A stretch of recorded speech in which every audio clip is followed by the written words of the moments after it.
Mientras las muchachas cocinaban y sacaban comida de pinole y molían y mezclaban chocolate para nuestras provisiones, fui al mercado de Tecuantepec para comprar otras cosas que necesitaríamos en el viaje.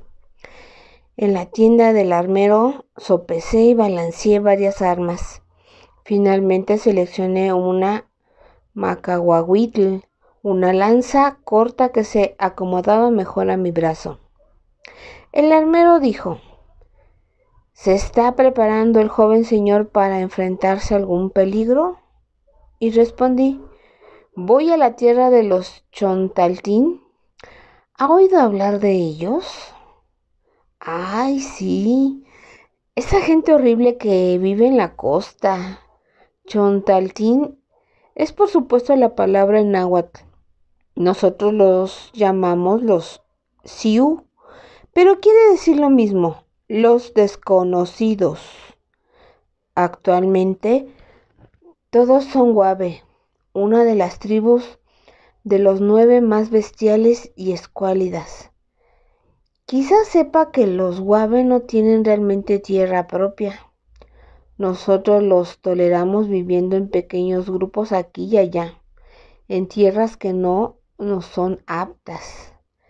Yo dije: arriba en las montañas de Tzempoalá, una vez pasé la noche en una de esas aldeas. No eran gente muy sociable. Bueno, si durmió entre ellos y despertó vivo, conoció a una de las tribus Guave más benigna. No encontrará a los Sioux de la costa tan hospitalarios. Oh, ellos le darán una bienvenida calurosa, quizá demasiado calurosa.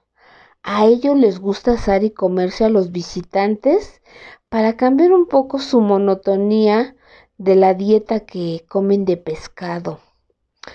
Yo estuve de acuerdo con él en que ellos eran encantadores, pero le pregunté cuál era el camino más fácil y expedito para llegar. Usted puede ir directamente de aquí hacia el sureste, pero hay una cadena de montañas volcánicas por ese camino.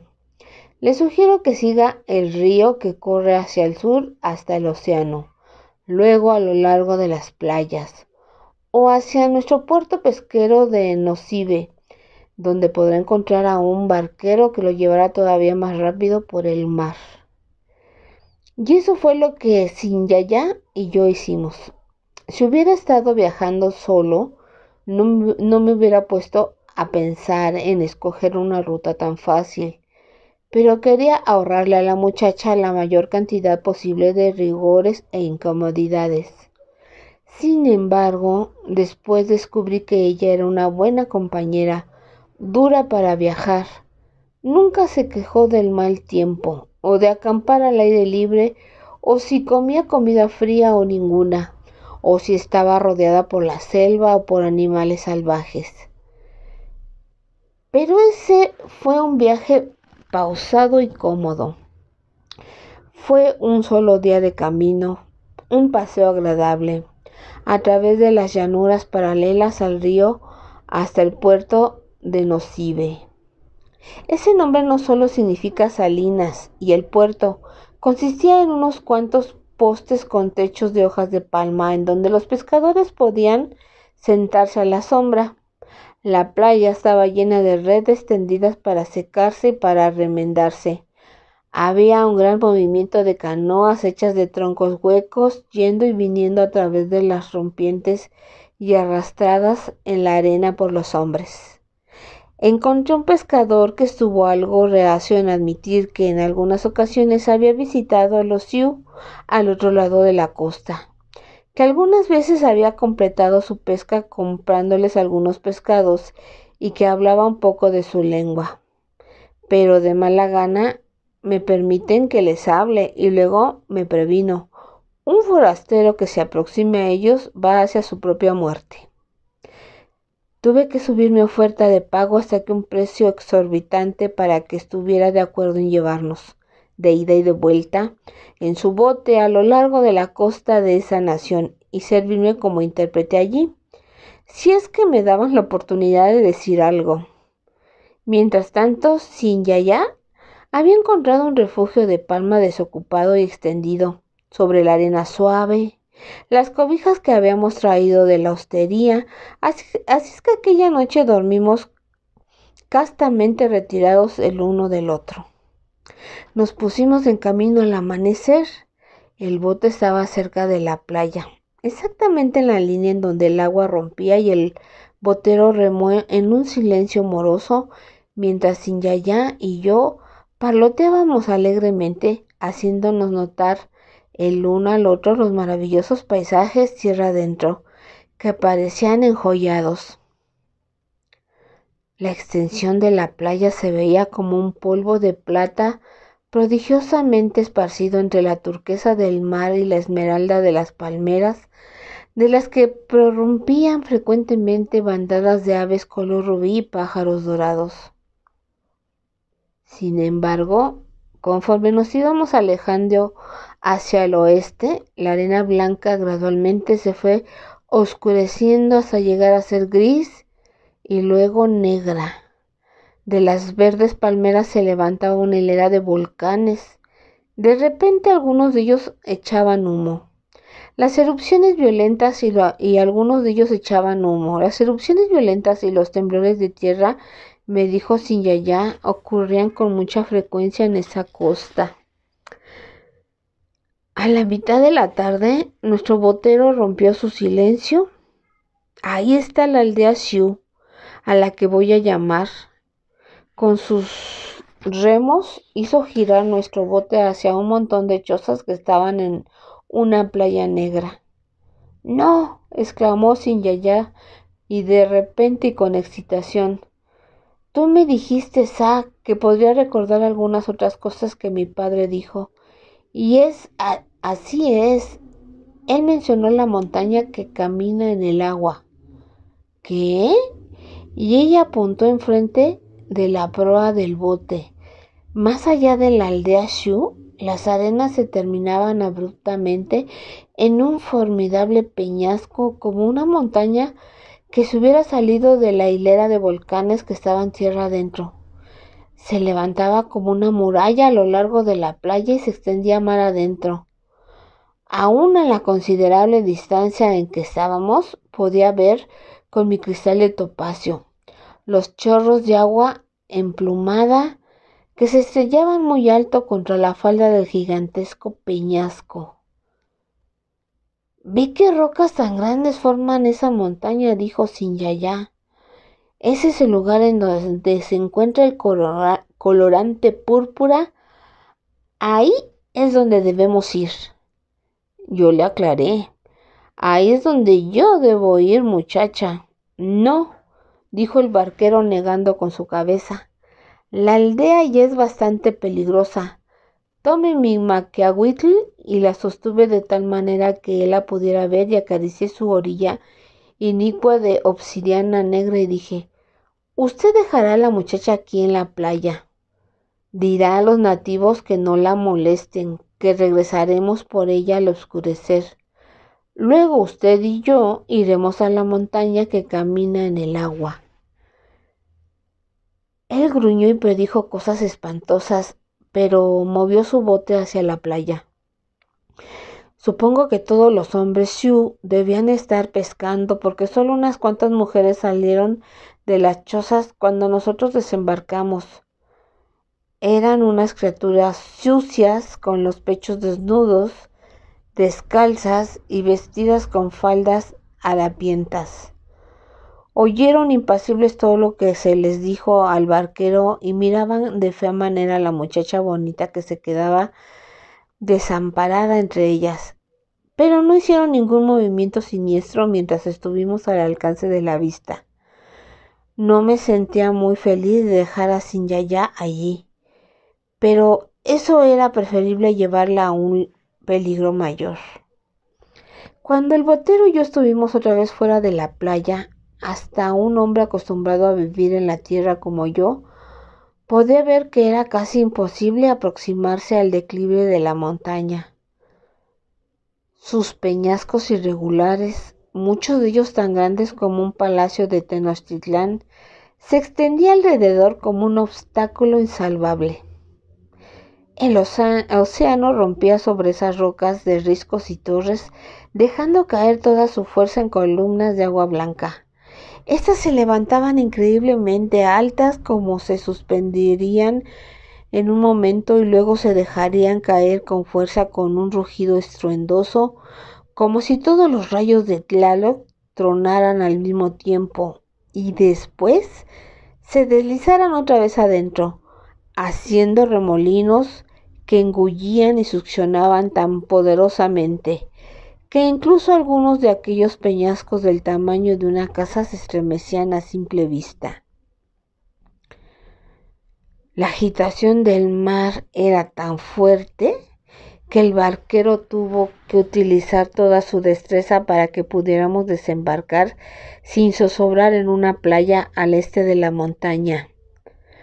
Cuando hubimos arrastrado la canoa por la arena fuera del alcance de las garras del mar y cuando al fin dejamos de toser y de escupir el agua salada, sinceramente lo felicité. Si usted se puede enfrentar tan valerosamente a este mar borrascoso, no debe temer a esos viles Sioux. Mis palabras parecieron infundirle cierto valor, así es que le di mi lanza para que la llevara y le hice una seña para que me siguiera. A grandes zancadas atravesamos la playa hacia la pared de la montaña y encontramos un declive por el cual pudimos subir. Este nos llevó a cierta altura de la montaña, como la mitad del camino entre el nivel del mar y la cumbre, y desde esa altura podíamos ver la interrumpida playa que continuaba hacia la parte oeste. Dimos la vuelta hacia la izquierda siguiendo la orilla hasta que llegamos a un promontorio muy por encima de esa hilera de grandes rocas desparramadas y de la furia de las grandes olas. Estaba en el lugar del que habló el padre de Sinyaya, pero no parecía el sitio más adecuado para encontrar el precioso colorante púrpura o los frágiles caracoles o cosa parecida. Lo que encontré fue un grupo de 5 hombres que escalaban hacia nosotros. Obviamente eran sacerdotes Sioux, pues estaban tan sucios como el pelo, tan enredado como los sacerdotes mexica, y para añadir algo más a su falta de elegancia, no llevaban vestiduras harapientas, sino andrajosas pieles de animal, cuyo olor llegaba hasta nosotros. Los 5 hombres nos miraron hostilmente y cuando el que parecía ser el más importante de ellos dijo algo en la lengua guave, sonó hostil. Dígales y dígaselo rápido, dije al botero, que vengo a ofrecerles oro a cambio de comprarles un poco de su colorante púrpura. Antes de que él pudiera hablar, uno de los hombres gruñó, no necesito él. Yo hablo lochí, yo sacerdote de Tjagnik, dios del mar, y este es su santuario. Ustedes morirán por poner pies aquí. Yo traté de convencerlos con simples palabras lochí de que no hubiera tenido que introducirme en terreno santo si hubiera podido hacer mi proposición en cualquier otro lugar o de otra manera. Pedí su indulgencia por mi presencia y que considerara mi oferta, aunque sus 4 subordinados seguían mirándome con miradas asesinas. El sacerdote principal pareció un poco más apaciguado y sus maneras fueron más obsequiosas, o por lo menos su siguiente amenaza a mi vida no fue tan ruda. Váyase ahora, ojo amarillo, quizá pueda salir con vida. Traté de sugerir que, ya que de todas maneras había profanado esos santos recintos, solo tomaría un poco más de tiempo el que pudiéramos intercambiar mi oro por su colorante. Dijo, colorante santo para Dios del mar, ningún precio lo puede comprar, y volvió a repetir, váyase ahora, quizá pueda salir con vida.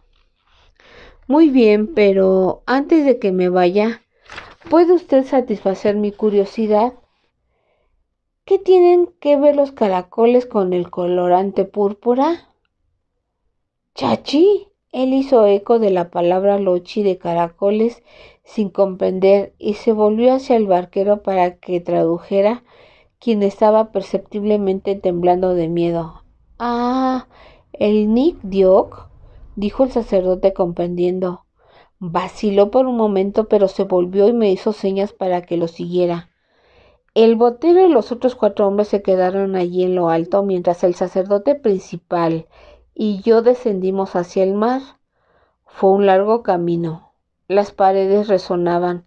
Los chorros de agua blanca rompían cada vez más arriba y más arriba alrededor de nosotros, rociándonos con una espuma fría. Al fin llegamos a una depresión abrigada por grandes peñascos y en ella había un estanque de agua que solo chapoteaba de un lado a otro, mientras afuera el resto del océano se estrellaba rugiendo. Lugar santo de Teagnik, dijo el sacerdote, donde el Dios nos deja escuchar su voz. ¿Su voz? Dije. ¿Quiere usted decir que algún ruido del océano? Su voz, insistió el hombre. Para oír tiene que poner cabeza adentro. Sin dejar de verlo y sin soltar mi maquiahuitl, me arrodillé e incliné mi cabeza de lado, hasta que uno de mis oídos descansó sobre el agua que chapoteaba. Al principio solo pude oír el latido de mi propio corazón, que pulsaba en mi oído. Era un sonido atemorizante. Luego escuché uno todavía más extraño. Empezó suavemente, pero lentamente se fue haciendo más audible. Pudo haber sido algún silbido bajo el agua, si es que alguien puede hacerlo bajo el agua. Silbaba una melodía mucho más sutil de la que podría cualquier músico en la tierra. Aún ahora no puedo compararlo con ningún otro sonido que haya escuchado en toda mi vida. Mucho después, decidí que debió de haber sido el viento que corría a través de las grietas y hendiduras de aquellas rocas. Silbaba y simultáneamente al entrar al agua emitía un sonido diferente. Ese silbido engañador sin duda llegaba de algún otro lado, y el estanque solo lo revelaba como una música que no era terrenal. Pero en ese momento y bajo esas circunstancias, estaba dispuesto a aceptar la palabra del sacerdote de que era la voz de un dios. Mientras tanto, él se estaba moviendo alrededor del estanque y observándolo desde varios puntos. Finalmente metió el brazo hasta su hombro. Buscó por un momento y luego sacando su mano la abrió ante mí diciendo: Nick Diok. Me atrevería a decir que tenía cierta relación con el caracol de tierra, pero el padre de Sinjaya se había equivocado al prometerle un collar de pulidas conchas.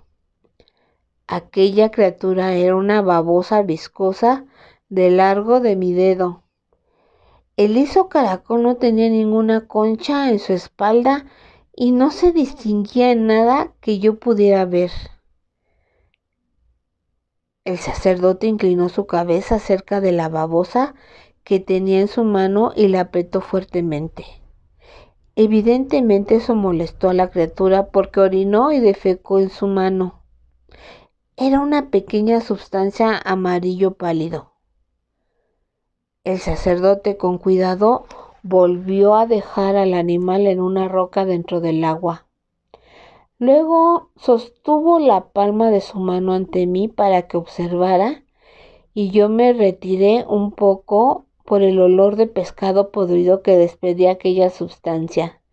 Sin embargo, y para mi sorpresa, empezó a cambiar de color, del amarillo al verde, del verde al azul, del azul al rojo, y luego se fue haciendo de color más profundo, y más intenso hasta llegar al fin a un púrpura vibrante. Sonriendo, el hombre levantó la mano y restregó la sustancia en mi manto. La mancha brillante seguía oliendo de forma horrible, pero sabía que su colorante jamás se desteñía o se borraba. Él me volvió a hacer un gesto para que lo siguiera, y nosotros ascendimos entre las rocas dando traspiés, mientras que con una combinación de señas y su lochi lacónico, el sacerdote me explicó todo lo referente al Nikdiok. Los hombres Sioux exprimen a los caracoles solamente 2 veces al año, en los días santos que son seleccionados por una complicada adivinación. Aunque hay miles de caracoles marinos adheridos a las rocas, de cada uno de ellos se extrae una cantidad diminuta de segregación. Así es que para colectarlo, los hombres tienen que nadar entre el agua de rompientes tumultuosas y sumergirse entre ellas en busca de caracoles que exprimir, poniendo sus sustancias en redecillas de hilo de algodón o en recipientes de cuero y volviendo a dejar a las criaturas ilesas. Los caracoles se tienen que mantener vivos hasta la siguiente extracción. Sin embargo, los hombres no son tan indispensables. En cada uno de estos rituales de medio año, 4 o 5 se ahogan y se estrellan contra las rocas. Pero ¿cómo es posible que usted rehúse un beneficio después de tantos trabajos y de tanto sacrificio de su gente? Pregunté, arreglándomelas para hacerme comprender por el sacerdote. Él volvió a hacer señas con la cabeza y me guió todavía más lejos, hacia una gruta viscosa, y me dijo con orgullo: era una estatua en bulto hecha sin maestría que solamente consistía en una pila de rocas redondas, un gran peñasco para el abdomen, uno más pequeño para el pecho y uno todavía más pequeño para la cabeza. Sin embargo, toda esa cosa, ese montón de inútiles rocas inanimadas, estaba coloreada de un púrpura brillante. Alrededor del Tiatnik habían recipientes y redecillas de algodón llenas de colorante. Un tesoro de incalculable valor enterrado ahí. Cuando regresamos al punto de partida, el disco rojo encendido de Tonatiuh se estaba hundiendo a lo lejos del océano, al oeste y bulliendo entre nubes vaporosas. Luego el disco desapareció y por un momento vimos la luz de Tonatiuh brillando fuera del mar. Allí en la orilla tenue del mundo, un destello verde esmeralda brillante, breve y nada más. El sacerdote y yo regresamos hacia donde habíamos dejado a los otros, mientras él seguía tratando de convencerme de que las ofrendas del colorante púrpura eran necesarias, ya que si no se le halagaba con ellas a Tiatnik, los Sioux no tendrían más peces en sus redes. Yo arguí: por todos esos sacrificios y ofrendas, su dios del mar los deja vivir en una existencia miserable, comiendo pescado. Déjeme llevar su púrpura al mercado y yo les traeré el suficiente oro como para que puedan comprar una ciudad. La ciudad de una nación agradable y honesta, llena hasta el borde de mejores alimentos que el pescado y con esclavos que les sirvan.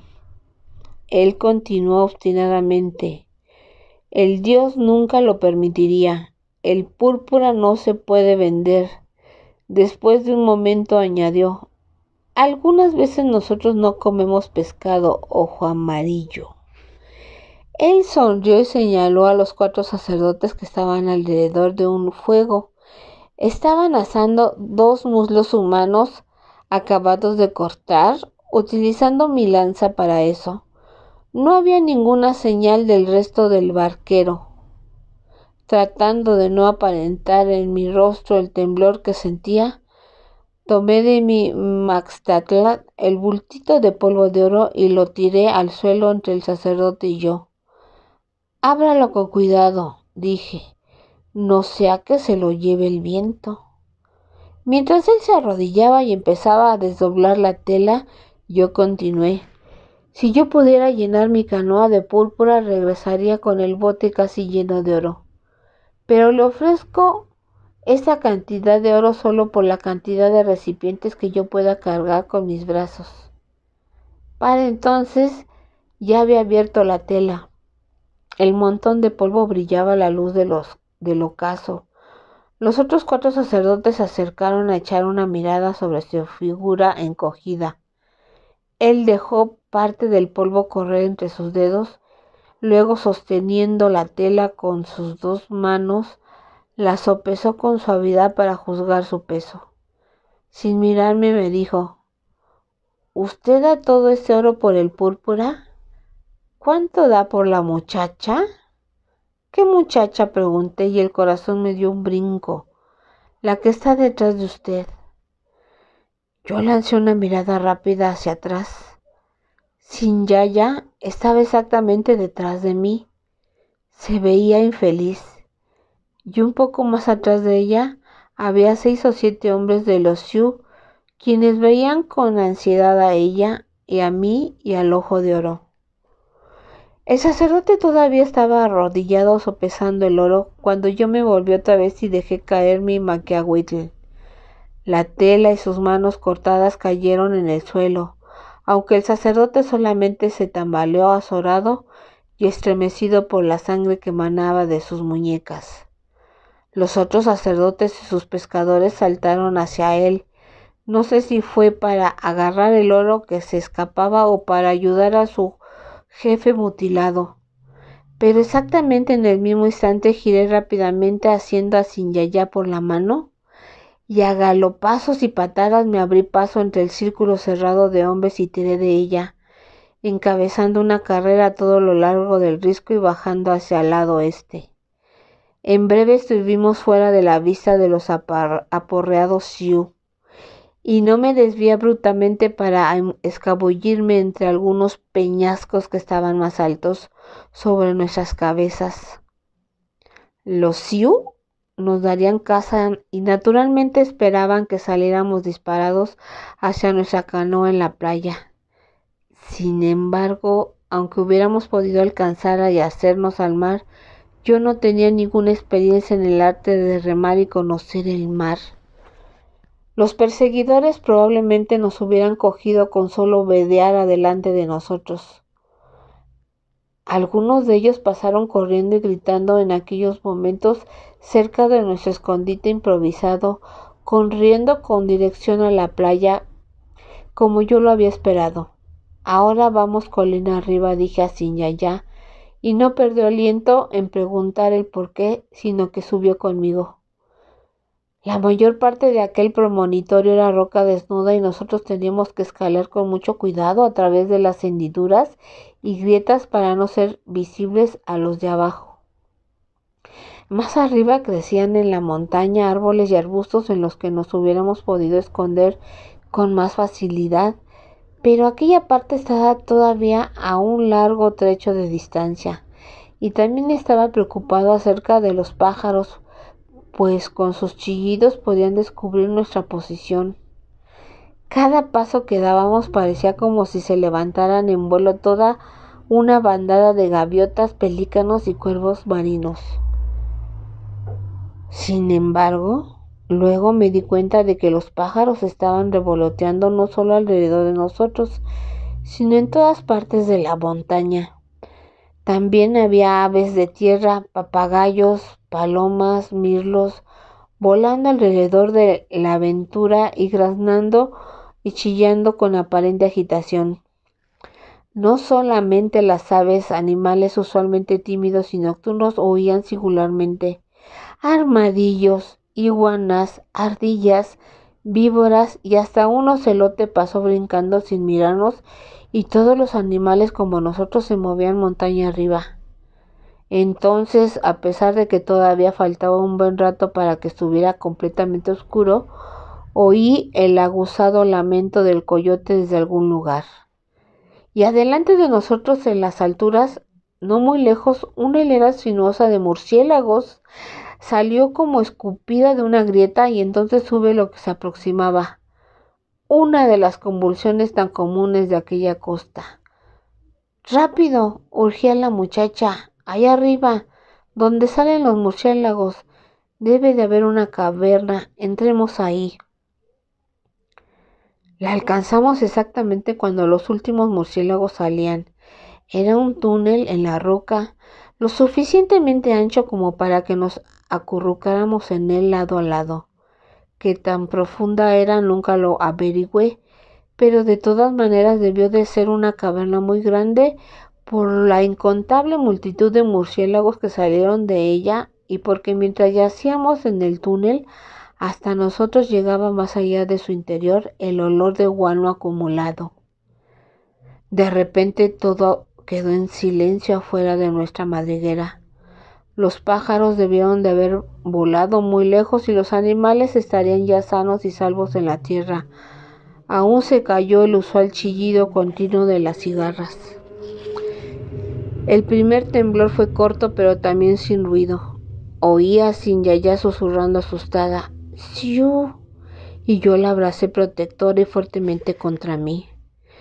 Después oímos un rumor largo, sordo como un gruñido, que venía desde algún lugar de tierra adentro.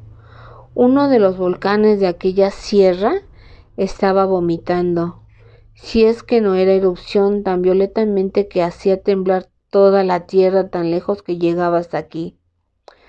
El segundo y el tercer temblor, y no puedo recordar cuántos más, llegaron intensificándose con gran rapidez, con una mezcla de movimientos oscilatorios y simultáneamente rotatorios, de golpetazos y meneos. Parecía como si la muchacha y yo hubiéramos sido puestos dentro de un tronco y luego haber sido lanzados sobre los rápidos de un río, y entonces oímos el ruido, tan ensordecedor, fuerte y prolongado, que hubiéramos podido estar igualmente dentro de un tambor que rompe corazones siendo tocado por un sacerdote demente. El ruido era producido por la montaña, que se rompía en pedazos, haciendo que todas las rocas de ese gran peñasco se extendieran más sobre el mar. Yo me preguntaba en qué momento Sin-Yaya y yo estaríamos entre esos fragmentos. Después de todo, los murciélagos habían huido de allí, pero ya no podíamos escurrirnos fuera del túnel, aunque tuviéramos pánico, ya que estábamos siendo fieramente sacudidos. Tratamos de acurrucarnos un poco más adentro del túnel, cuando de repente la boca de este se oscureció. Un pedazo gigantesco había caído de lo alto de la montaña y había rodado exactamente allí. Afortunadamente para nosotros, siguió rodando y dejó que la luz entrara nuevamente, aunque con una nube de polvo que llegó hasta nosotros, haciéndonos toser. Entonces mi boca quedó todavía más seca, pero fue de terror al oír un sordo retumbido atrás de nosotros que salía de dentro de la montaña. El vasto agujero de la caverna de los murciélagos era sacudido desde dentro. Su techo, como una cúpula, se caía a pedazos, atrayendo hacia sí probablemente todo el peso de la montaña. Yo esperaba que nuestro túnel se rompiera, lanzándonos a los dos de pies adentro desde ese colapso total y crujiente del mundo inmediato. Cubrí a Sin-Yaya con mis brazos y puse mis piernas alrededor de ella, sosteniéndola todavía más apretadamente, con la pobre esperanza de que mi cuerpo le diera alguna protección. Cuando los dos fuéramos arrojados dentro de las entrañas pulverizadas de la tierra. Sin embargo, nuestro túnel se sostuvo firme, y ese fue el último temblor alarmante. Lentamente el movimiento y los ruidos se aquietaron hasta que no oímos más que unos cuantos ruidos afuera de nuestro refugio. el de las piedras pequeñas que caían y guijarros que seguían dentro de las rocas más grandes, montaña abajo. Yo me vi tratando de sacar mi cabeza hacia afuera para ver qué había quedado de la montaña, pero Sinjaya me detuvo por la espalda. No, todavía no, me previno. Todavía hay más temblores. O puede haber algún peñasco oscilando sobre nosotros, listo para caer. Espera un rato. Por supuesto que ella tenía razón de ser prudente, porque nunca le pregunté francamente si esa fue la única razón por la que me detuvo. Ya he mencionado los efectos que un temblor de tierra tiene sobre un ser humano fisiológica y emocionalmente. Yo sé que Sinjaya podía sentir mi tepule erecto dentro de sus pequeñas partes, y aún teniendo puesta su blusa y yo mi manto, podía sentir la erección insistente de sus pezones contra mi pecho. Al principio murmuró, oh, no, Sa, no debemos. Luego dijo, por favor, no, Sa, tú fuiste el amante de mi madre. Y luego dijo, tú fuiste el padre de mi hermanito. Tú y yo no podemos. Si bien su aliento estaba acelerado, siguió diciendo, esto no está bien, hasta que al fin dijo con lo que le restaba de aliento, bien, tú me salvaste amorosamente de esos salvajes. Después de lo cual jadeó silenciosamente hasta que los gritos y gemidos de placer empezaron. Luego, un poquito más tarde, ella susurró, ¿lo hice bien? Si hay algo bueno que decir de un temblor, debo hacer notar que su singular movimiento ayuda a una muchacha virgen a disfrutar su desfloración, que rara vez se consigue de otra manera. Sinjaya se deleitó tanto con eso que me retuvo hasta que nos entregamos el uno al otro 2 veces más, y tanto vigor me había dado el temblor que en todo ese tiempo no nos desunimos. Después de cada eyaculación mi tepule naturalmente se encogía, pero entonces el pequeño círculo de músculos de Sinjaya tenía allí, entonces lo apretaba tan atormentadoramente que mi miembro se volvió a alargar. Hubiéramos podido seguir así por más tiempo sin ninguna pausa, pero la boca del túnel se oscureció en esos momentos en un singular color gris rojizo, y como deseaba saber cuál era nuestra situación antes de que cayera la noche, nos escurrimos hacia afuera y nos pusimos de pie. Era después del ocaso, pero el volcán o el temblor había lanzado una nube de polvo hacia el cielo y en ella todavía se reflejaban los rayos de Tonatiuh desde Mictlán o desde donde se encontraba en ese momento. El cielo, que había estado azul oscuro, estaba entonces luminosamente rojo y coloreaba de rojo el mechón de Sinjaya tenía en el pelo. También reflejaba la suficiente luz para que nosotros pudiéramos ver alrededor. El océano estaba bulliendo y agitándose espumosamente alrededor de un área mayor de rocas. El camino que habíamos tomado para escalar la montaña ya no era reconocible. En muchas partes tenía montones de cascajo, en otras se había abierto en profundas y anchas grietas, y a un lado de nosotros la montaña se había hundido formando un agujero negro, exactamente en donde había estado la caverna de los murciélagos. Parece, reflexioné, que las rocas al deslizarse aplastaron a todos nuestros perseguidores y quizá también su aldea desapareció. Si no fue así, seguro que nos culparán del desastre y tratarán de vengarse más. ¿Culparnos?, exclamó Sinjaya. Yo profané el lugar sagrado de su poderoso Dios. Supondrán que provoqué su ira. Pensé acerca de eso interrogándome y dije, a lo mejor lo hice. Después volví a la realidad. Pero si pasamos aquí la noche en este lugar escondido y mañana nos levantamos temprano y nos vamos antes del amanecer, creo que podemos poner bastante distancia a cualquier tipo de persecución cuando otra vez tengamos a la vista Tecuantepec. ¿Podremos regresar, Sa? No tenemos provisiones ni agua. Todavía tengo mi maquiahuitl. He cruzado peores montañas de las que hay aquí en Tecuantepec. Cuando regresemos sin Yaya, ¿querrás casarte conmigo?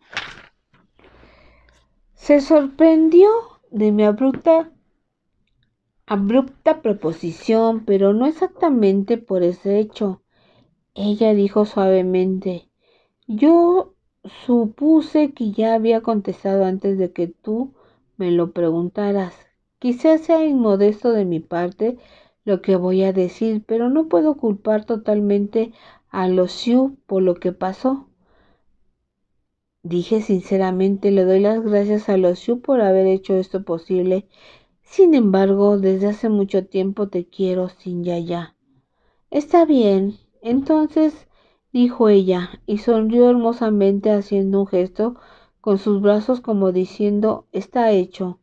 Yo negué con mi cabeza, dando a entender de que no era tan fácil, y su sonrisa desapareció para dejar paso a cierta ansiedad. Dije: para mí, tú eres el más grande tesoro que jamás tuve la esperanza de encontrar. Para ti yo no lo soy. Ella empezó a hablar, pero yo moví otra vez mi cabeza. Si tú te casas conmigo, serás proscrita para siempre de tu gente, la gente nube. No es un pequeño sacrificio el ser relegado por este pueblo unido, orgulloso y admirable. Ella pensó un momento, luego me preguntó: ¿me creerías si te dijera que eres una persona de mucho valor? No, dije, porque estoy mejor informado de mi valor o de mi falta de valor más de lo que tú sabes. Ella sintió como si ya esperaba una respuesta parecida. Entonces lo único que puedo decir es que amo más a un hombre llamado San Nayasu que lo que amo a la gente nube. ¿Por qué sin Yaya? Pienso que te he amado siempre, pero no hablemos de lo pasado. Solamente te digo que te amo hoy y te amaré mañana, porque el pasado ya se ha ido. Los hoy y las mañanas serán todos los días que podrán ser, y en cada uno de estos días te diré te amo. ¿Puedes creer eso, Sa? ¿Puedes tú decir lo mismo? Yo le sonreí. Puedo, y más que puedo lo haré, te amo sin Yaya. Ella me volvió la sonrisa y dijo de una manera traviesa: no sé por qué estamos discutiendo eso. De todas maneras, parece que estamos marcados por nuestros destinos, por tu tonali, o por el mío, o por el de los dos. Y ella apuntó su pecho y el mío. El colorante que el sacerdote me había embarrado estaba todavía húmedo cuando nos acostamos juntos. Así es que en esos momentos cada uno de nosotros tenía una mancha púrpura idéntica, ella en su blusa y yo en mi manto. Y luego dije tristemente: he estado mucho tiempo enamorado de ti sin Yaya, y ahora que tenemos promesa de ser esposo y esposa, quisiera preguntarte lo que nunca pensé preguntarte. ¿Qué significa tu nombre? Cuando me lo dijo yo creí que bromeaba, y solamente después de su solemne insistencia la pude creer. Como seguramente ya se habrán dado cuenta hasta ahora, mis señores, todas las gentes de todas las naciones tenían nombres que tomaban prestados de alguna cosa de la naturaleza, o de alguna cualidad natural, o de alguna combinación de las dos. Esto se evidencia en mi propio nombre de nube oscura y de otros de los que ya he hablado: algo delicado, glotón de sangre, estrella del atardecer, flor llameante. Así es que me costó mucho trabajo creer que una muchacha tuviera un nombre que no significaba absolutamente nada. Sin Yaya es solo una palabra común y corriente y no significa nada en el mundo más que siempre, siempre.